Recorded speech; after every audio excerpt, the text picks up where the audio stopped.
హా, చిన్న చిన్న ఖర్చులు అన్నీ పోంగా 8వ తారీఖు నాటికి మా ఇంట్లో మా చేతిలో ఎన్ని రూపాయలు ఉండే?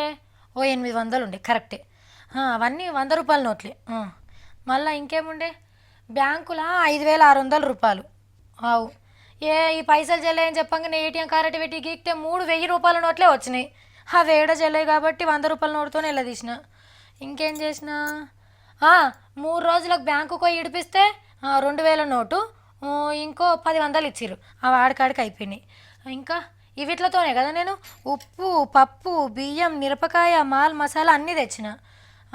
దాని తర్వాత మళ్ళీ ఎప్పుడైనా తీసినావా? ఏడ తీసినాం? సత్తికాడ ఏటీఎం కాడ లైన్లో నిలబడ్డ వెళ్ళని లేవు పైసలు.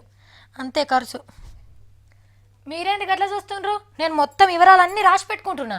ఎవ్వలైనా ఇంట్లో గెలిచి రచ్చ గెలవాలే అనుకుంటారు. కానీ మోడీ సారు రచ్చ మీదకొచ్చి మళ్ళా ఇంట్లో గెలుస్తామని పోయిండు.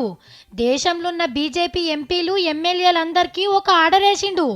నోట్లు రద్దయిన కాంచెల్లి డిసెంబర్ 30 దాకా బంగారం బేరం ఎంత చేసిండ్రు, భూమి జాగాలు ఎంత కొన్నారు, కార్లు ఏమేం కొన్నారు, బ్యాంకులో మార్చుకునేదెంత, ఇంట్లో ఏం ఖర్చు పెట్టిండ్రు, బయట ఏం ఖర్చు పెట్టిండ్రో రసీదులతో సహా పెద్ద పువ్వు అమిత్ షా సార్కి లెక్క చూపియాలన్నట.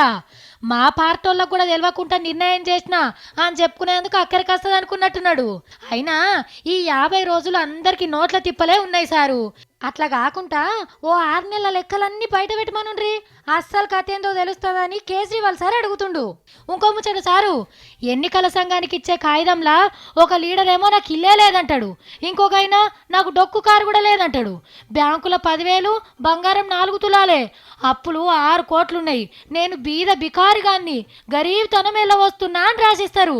తప్పులు రాసిస్తే తక్లీఫ్లు అవుతాయని తెలిసి కూడా ఎన్నికల సంఘానికే దొంగ లెక్కలు రాసిచ్చే లీడర్లున్న గీ దేశంలా పార్టోళ్ళు అడిగితే కరెక్ట్ వివరాలు చెప్తారు సారు. మీ ఆపచ్చన కాకుంటే అది పబ్లిక్ నమ్మాలే.